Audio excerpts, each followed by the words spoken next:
Hi, welcome to my channel. My name is Mandy and I am doing a currently doing or things I'm currently doing. You know, I'm trying something. But I've got my warm tea here in my Year of the Rabbit Starbucks mug. I'm obsessed with rabbits, and so Year of the Rabbit is my favorite thing, and it started, I think rabbit obsession started because of Sailor Moon. Back in the 90s when it first came on, I was incredibly obsessed. Like, I mean, I went into the lore, I was in all these different groups, like forums and things for Sailor Moon. So when Starbucks released this little mug, I had to have him. He's too precious. It reminds me of my love of Sailor Moon. And in my mug today, I have my favorite tea, Good Earth Sweet and Spicy. And this feels like an ad, but it's not. I don't know if anybody's ever had Good Earth Sweet and Spicy, but if you like cinnamon, this is it. I get this at my local grocery store, so you can get it anywhere. But I started getting it because when I lived in this small town, they had a coffee shop that had this cinnamon latte, and I noticed their bag of tea was Good Earth. And so I looked it up online and found it. And I still, when I go back to visit that town I lived in, I still stop at the coffee shop and pick up myself a cinnamon tea latte because it's so good. But this tea is so delicious without having to add anything to it, which I usually like to add like a boatload of milk and sugar to my teas. So I'm letting that steep. And I am kind of just going to say, for today, I'm just trying this format out. Let me know if you like this format when I'm done, or if you're like, I really don't care. So I'm, new and still experimenting with my content. But today I'm going to do currently playing, currently drawing, currently reading, and kind of go into all of that. So I am kind of a little bit, not a big one, but I'm kind of a little gamer-ish. I used to be far more into gaming, but I have grown up, or had kids, and it's kind of become one of my lesser hobbies, but I have been playing nonstop on my little Switch Lite that I love. I have been playing Disney Dreamlight Valley, and it's kind of like I put on like either a podcast or an audiobook, and I sit and do it at night. It's so fun. So I've been playing Dreamlight Valley. Since I've had it since August, September. I've had the game since whenever it came out for early access. I've got like 60 hours in, which is actually a lot for me because I don't play games hardly ever. So I'm playing that one, and I'm also playing Oregon Trail. They released Oregon Trail, or however you say Oregon, I don't know. I've lived in the Midwest, so anybody on the Pacific Northwest, that's right. If you live over there, let me know how I should be saying Oregon, because that's how I say it. But I have played the game. I mean, if you're in my age group, y'all played it, and so I'm really just enjoying the nostalgia factor. And they've updated the game. It's a lot of fun. So anyway, that's what I'm playing right now. My drawings, I am currently working on my illustration class. I'm taking a class, and I am so fortunate that I got this opportunity. I'm taking a class with Beatrice Blue. She is a well-known children's illustrator. She was the lead character designer for the Apple TV show The Wolf Boy, and I forget what the rest of it, but Wolf Boy. She designed Wolf Boy. So when this opportunity came up to take a class with her, I jumped because I really want I really want to get like my children's book ready to get to a publisher. So I'm working on that. I'm working on a retelling of Little Red Riding Hood just for the class. I'm not sure if it's what I'm going to pitch, but she is having us do kind of like mixed media. She's having us play, and I did a paper cut watercolor with colored pencil, and it turned out so cute that I have to share. This is an iteration. I don't think it's going to be the final design, but I had so much fun just doing this little piece. She's so cute. I could see her being in a picture book if it will focus on her, but I could see her being in a picture book. My sons love her. So I'm having fun with it. And I don't know, I'm just enjoying learning from somebody who has such experience. And so then I have one more iteration in color. I used alcohol markers, Ohuhu and Copic with colored pencil with this one. And this is just some character designs. Like, I'm playing. I'm not sure what I'm doing for the book, but you saw it here because I'm not publishing it like at this point, so I think I can share. I don't know how any of that works. Like, you have to keep things under wraps. I know when you're working with another author, and I'm the author of this one. I have my text. I'm working on my text. I know that you have to keep things under wraps a lot more. But I'm not working with a company. I don't even have an agent. I'm just figuring this out. I'm figuring it out as I go. So it's a lot of fun to figure it out. I've had a lot of really cool opportunities in the last year with it because I have taken the opportunities, but I am of the mind and opinion because I'm starting so late. I mean, I've drawn my whole life because it was something I always wanted to do, and I kind of switched off and on. I have learned from my practices that if you really want to draw, you can draw. Like, you can become good. I draw every day. I draw for at least 2 hours a day, which is a lot, especially with kids, but it's been my focus for 2 years now. Like, that's my focus. So I have sketchbooks upon sketchbooks, and if you want me to go into that in a video, I would be happy to, because I really do think that any person can draw. That is my opinion, and I've seen it. I've seen people improve, so I really do think that anyone can draw. You just have to want to, and it's a lot of work, especially in this this day and age, and it's not what I want for my full-time job kind of thing. I have that, and so it's kind of like, okay, well, I'm doing this as a passion project, so I am really excited about it. All right, so now getting into the beef.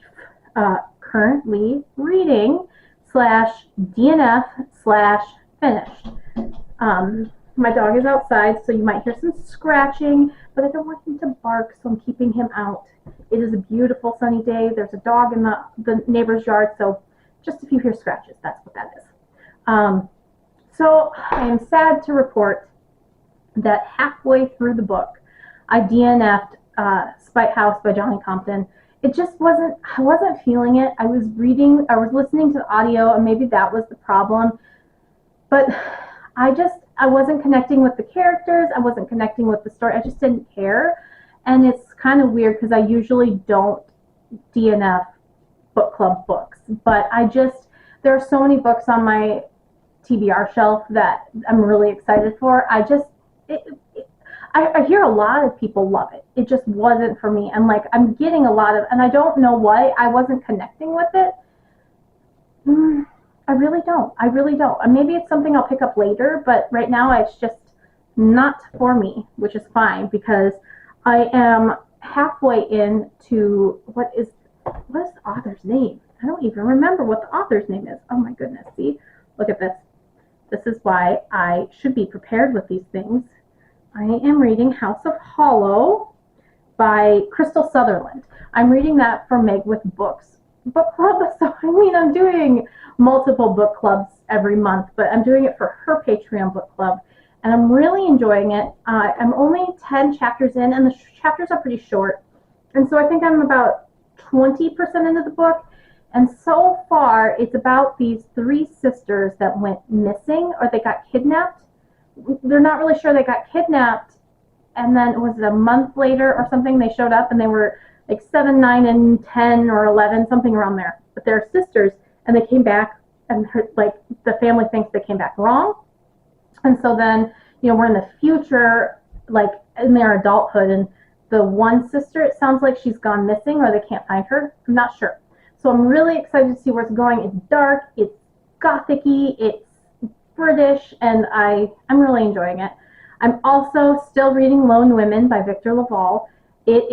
So House of Hollow is my audio, and the audio narrator is fantastic. I also do have it so I can do tandem. I have it on my e-reader, and then I am also reading Lone Women, but Lone Women is only in print. It's my book of the month print pick. I am halfway through it. I'm loving it. But I don't read from my physical when I'm at home. I do that at work. So it's going to take me a little bit longer, and that's okay. But I'm enjoying the story. I'm enjoying the setting, which is it's set in Montana in the early 1900s, and it's really really westerny. And I usually don't like westerns. I grew up with my dad shoving westerns down my throat because he was in a western as an extra because he lived in Wyoming and South Dakota, like Custer, South Dakota, and so like it's all his like thing, and I just always like it's so weird that when you're a kid you like cringe at that stuff. So I'm really surprised because I never have liked westerns, but I'm really enjoying this one, which is surprising, but not so surprising because growing up I also loved that movie Bad Women.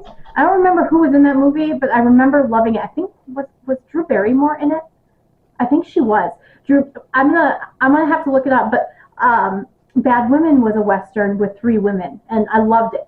Loved it. So maybe that's why. And then the last one I just picked up with a discussion in one of my groups. We were talking about true crime, and somebody said that the ethics of true I'm talking about the ethics of true crime because I was huge into true crime for a long time, and I'm really trying to like question why and really dig deep in myself because I think it's really important to understand what you're consuming.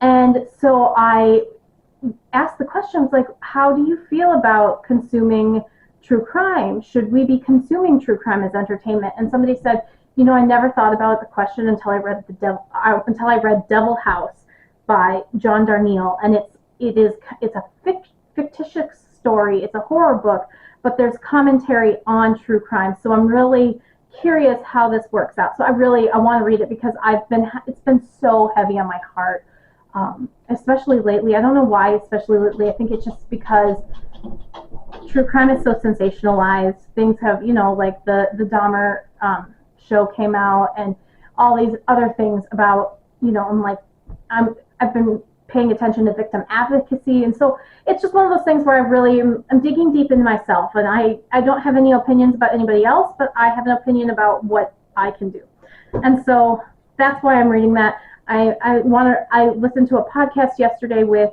a survivor, she was kind of a survivor, but her mother was murdered by her brother, and she talked about that kind of stuff. So I'm just consuming so I can understand and be educated because I really think it's important. All right, and so finally, there's one book that I finished this week, and of all books, I wish it wasn't the one I finished. It was an advanced reader's copy from NetGalley.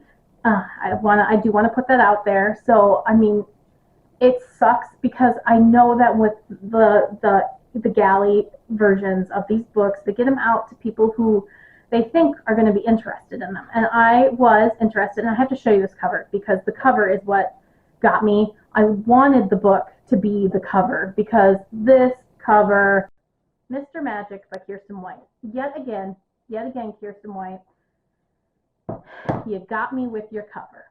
Like, that color pink is my absolute favorite color pink. The creepy, gooey, like, weird TV. I don't, like, knowing what happens in the book, I don't understand this. Like, I kind of get the TV, but I don't understand why it's, like, dripping goo. It was a book about a TV show that was kind of like a Barney, and like it was the commentary on like nobody knows if this show really existed, but it was the longest running TV show, but they can't find any footage of it, and why can't they find footage of it?